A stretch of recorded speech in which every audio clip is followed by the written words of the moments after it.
Hey everyone, and welcome back for another deep dive with us. Glad to be here. Today, we're zeroing in on one specific issue Oh, this is a good one. of the Dealey Plaza Echo. It's Volume 15, Issue 3, from back in November 2011. Right.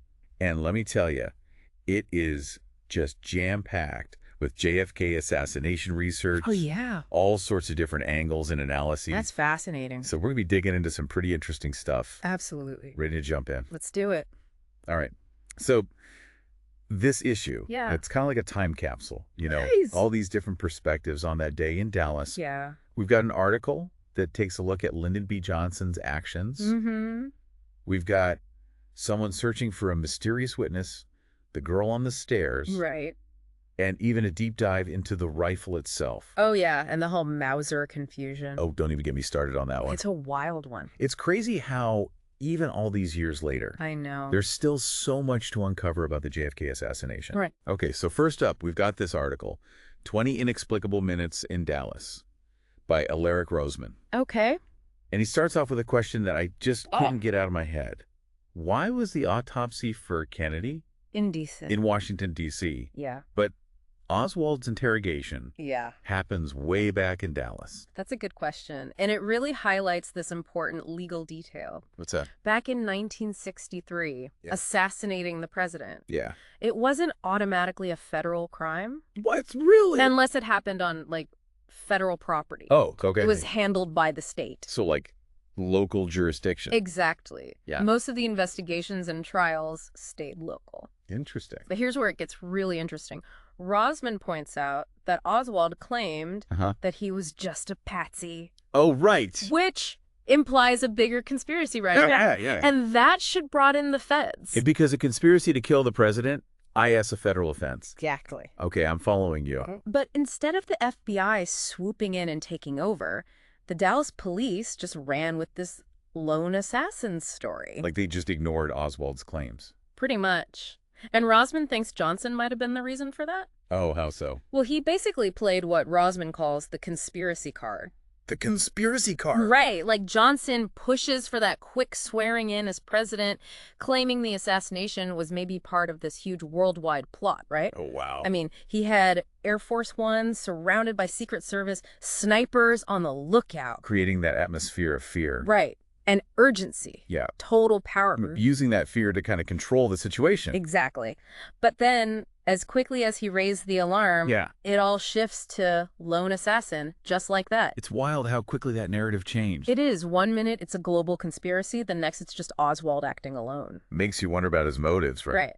Was he really worried about a bigger plot? Or was this a calculated way to grab power and control the story?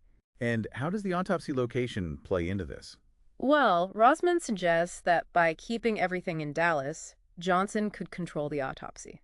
Make sure it backed up the lone assassin story. Exactly. Remember, the Warren report, the official investigation, they relied heavily on that autopsy. So control the autopsy, control the narrative, and basically solidify his position. And his legacy, yeah, it's a bit chilling. It really makes you think. Yeah. How much of what we believe about history is just carefully constructed narratives. Right. And not the full truth. Okay, before we move on to the girl on the stairs, Oh, yeah. can you remind everyone who that is? Of course. We're talking of Victoria Adams. She worked on the 4th floor of the Texas School Book Depository. The same building as Oswald. The one and only.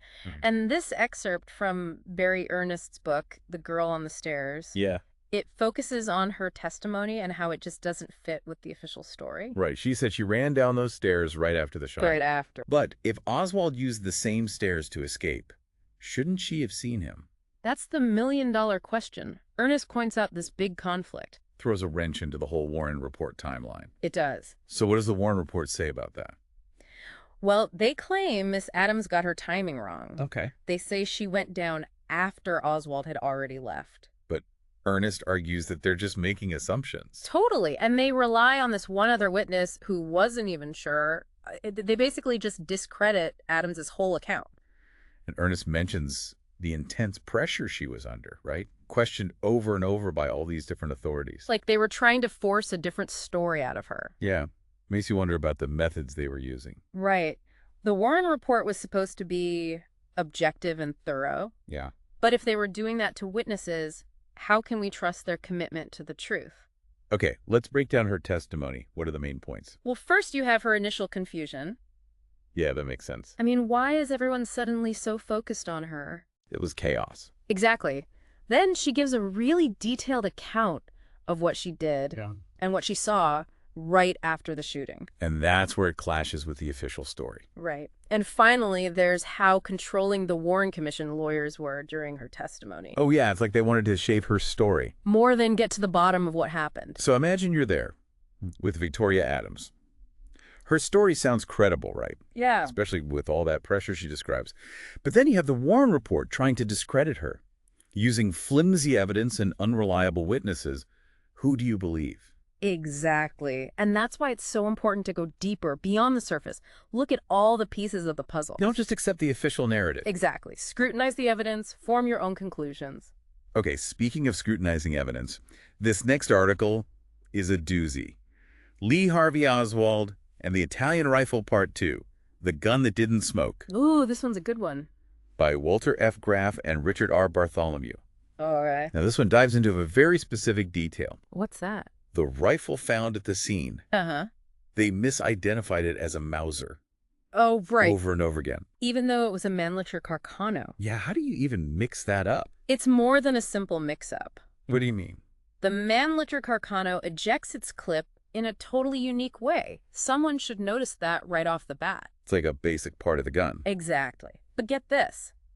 The Warren report barely even mentions the clip. No. And there were no fingerprints on it. None. How does that even happen? It's like they were trying to hide it.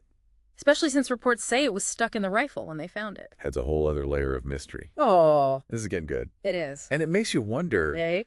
like if it was jammed, how would he eject and reload so fast? It doesn't exactly scream seasoned assassin making a quick getaway, does it? Not really. And speaking of things that don't add up, Yeah. Graff and Bartholomew point out this crazy detail. Okay. They never tested the rifle for recent firing. I know, right? You'd think they'd be like, the first thing they check. Standard procedure, right? Absolutely. So why skip it? Well, Graff and Bartholomew have a pretty bold theory. Lay it on me. They think the investigators might have already known that the rifle was planted. Wait, hold on. Yeah. Are they saying the investigators were in on it? It's a possibility they bring up. Wow. They point to the whole way the investigation was handled, the inconsistencies with the evidence, Right. and how much they pushed that Mauser story, even when it was clearly a Mannlicher Carcano. Like they were trying to cover something up. Possibly. And remember, that whole Mauser story got even more confusing because of Deputy Sheriff Roger Craig. Oh, yeah, right. He claimed there was a 7.65 Mauser tool mark on the rifle. Which turned out to be totally false. Was he just mistaken?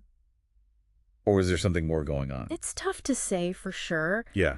but when you consider everything else, the inconsistencies, the pressure to pin it all on Oswald, it makes you wonder if his statement, whether intentional or not, was part of shaping that narrative. Like the Mauser thing was a distraction, Could be. a way to muddy the waters and keep people from asking the really important questions. It's possible. And it worked, right? The media ate it up. Yeah. Everyone focused on the Mauser. Instead of the bigger problems with the rifle, the clip, the investigation itself. Right. So what do we believe? Yeah, that's the big question. Did these experienced investigators really make that many blunders Or was it all planned? to frame Oswald? It's hard to say definitively. It is. But one thing's clear. That Mauser confusion, Yeah. it's just one piece of a much bigger puzzle. And it really makes you question the official narrative. It shows how easy it is to manipulate narratives, especially when powerful people want a specific outcome. We can't just accept what we're told. Nope. We got to question, dig deeper. Look for those inconsistencies. That might lead us to the truth. And that's what I love about publications like the Dealey Plaza Echo. What do you mean? They encourage critical thinking, Right. challenge those assumptions, Yeah. and give space for different perspectives. It's not about blindly accepting or rejecting anything. It's about looking at the evidence and forming your own conclusions. Absolutely. You know, it makes you It's think about about how much this kind of information control is happening today, no. where We're flooded with news and opinions all the time. From everywhere. How do we even know what's real anymore? It's so important to be critical. Question everything. Question your sources. Especially those narratives that fit a little too perfectly. Right, like there's an agenda. Absolutely. This deep dive has really shown me the power of questioning things, Yeah. of considering all sides of the story. It's not always about finding the right answer. Right, it's about understanding the complexity Mm-hmm. and knowing that there's usually more to it than what we're told at first. Absolutely. And sometimes those hidden truths, They're in the most unexpected places. like a single issue of a publication about the JFK assassination. Exactly. Okay, we've talked about Johnson's actions, the girl on the stairs, all that Mauser confusion. A lot to unpack. But there's one more detail in this Dealey Plaza echo we haven't gotten to yet. Oh yeah, this one's interesting. It looks at how everyday people reacted after the assassination. Right, it gives us this glimpse into how the nation was feeling. Not the politics or the theories, but the real emotional impact. Exactly. It's a reminder that history isn't just about the big names and the official stories It's about real people, real lives. and how they're affected by these events. What kind of things are people writing about? All sorts of emotions, Yeah. shock, disbelief, grief. Yeah. A lot of people felt a deep sense of loss. Not just for President Kennedy. Right, but for a sense of innocence, hope, that kind of thing. It was a time of so much change, Mm. and Kennedy represented something positive for a lot of people. Absolutely. But there's also anger, confusion, even fear in some of these accounts. Makes sense. People questioning who to trust, what to believe. Yeah. Some even express a real distrust of the government and the investigation. Well, with all the manipulation and control, Mm-hmm. you can't blame them for feeling that way. No, not at all. And this article really highlights that. What do you mean? The erosion of trust and authority. Right. It shows how this event shook people's faith in their government. Like it was a symbolic attack. Yeah, it shattered this sense of stability. Wow. It's like we're not just reading about history, we're feeling it. Yeah, it's so powerful. These personal stories bring that moment to life in a way that the official reports never could. That's the power of those primary sources, connecting with the past on a human level. Seeing it through the eyes of those who lived it. And it makes you think about the lasting impact. Right. How events like this shape the way people think, the way they view the world. Even generations later. Absolutely. You can see that reflected in their words. Yeah. A sense of disillusionment, Yeah. a loss of innocence. Questioning authority. Themes that we're still dealing with today. It's true. It's amazing how this one issue of the Dealey Plaza Echo has taken us on such a journey. Yeah. From the evidence to the narratives, and now to the human impact. A true deep dive. And I think that's the whole point, isn't it? What? Of this publication, of any good historical inquiry. It's not about getting the right answer. It's about engaging with the past. Yeah. Considering different viewpoints. Understanding the complexity. And recognizing how these events affect us, even today. Exactly. And what better way to do that than by hearing from the people who are there? Those primary sources. They remind us that history isn't just facts and figures. It's a story about humanity. About choices and their consequences. This deep dive has really given me a lot to think about. Me too. And I hope it has for our listeners as well. It's a reminder to never stop questioning, never stop learning. And never take history at face value. Well said. The search for truth never really ends. There's always more to discover. More to connect with. A huge thank you to you for taking us through this incredible issue of the Dealey Plaza Echo. It was my pleasure. And to everyone listening, thanks for joining us on the deep dive. Be sure to check out the show notes for links to all the sources so you can explore for yourself. Until next time, stay curious and keep asking those questions. Welcome back.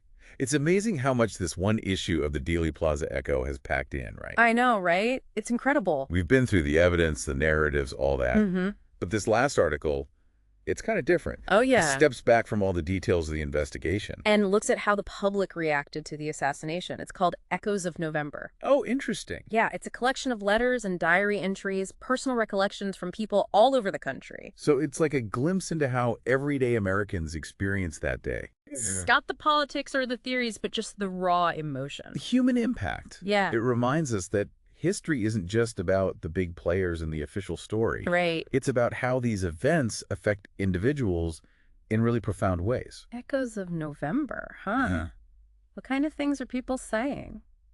Well, there's a lot of different emotions, of course. There's shock, disbelief, grief. Yeah, I bet. A lot of people felt a deep sense of loss, Yeah, not just for President Kennedy, but for a sense of innocence, that kind of thing. it was such a turbulent time. Mm-hmm. Kennedy represented something positive for a lot of people. Absolutely.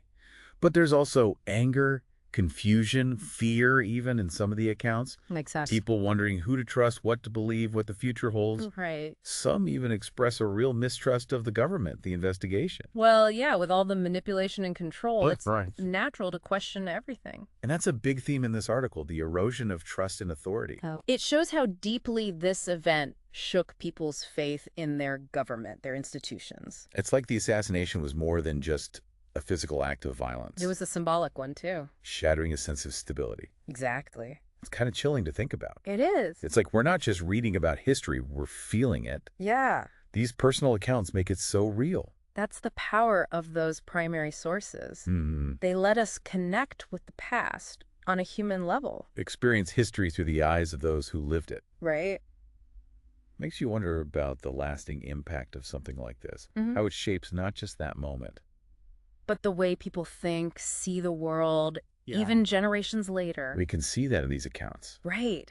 That disillusionment, loss of innocence, questioning of authority. Those are themes that resonate even today. They do. It's true. It's incredible how this one issue of the Dealey Plaza Echo has given us so much to think about. I know, it's amazing. We went from the evidence to the narratives, to the human impact of it all. It's been a real deep dive. And I think that's the point, isn't it? Oh, Of this publication, of any historical research. it's not about finding one right answer. It's about engaging with the past, Yeah. exploring all sides, Seeing the complexity. realizing that there's always more to the story. Absolutely. And those primary sources, Mhm. they're so important. Yeah. Hearing those voices from the past. It reminds us that history is more than just facts and figures. It's a story about us About the choices we make. and the consequences of those choices. This deep dive has given me so much to think about, Me too. and I hope it's done the same for our listeners. I hope so. It's a reminder to keep questioning Keep learning. and never just accept things at face value. So well said. The search for truth is never really over. There's always more to uncover, more to learn. More to connect with. A huge thank you to you for guiding us through this fascinating issue of the Dealey Plaza Echo. It was my pleasure, really. And to everyone listening, thank you for joining us on the deep dive. Don't forget to check out the show notes for links to the source material if you want to explore further. Until next time, stay curious and keep those minds open.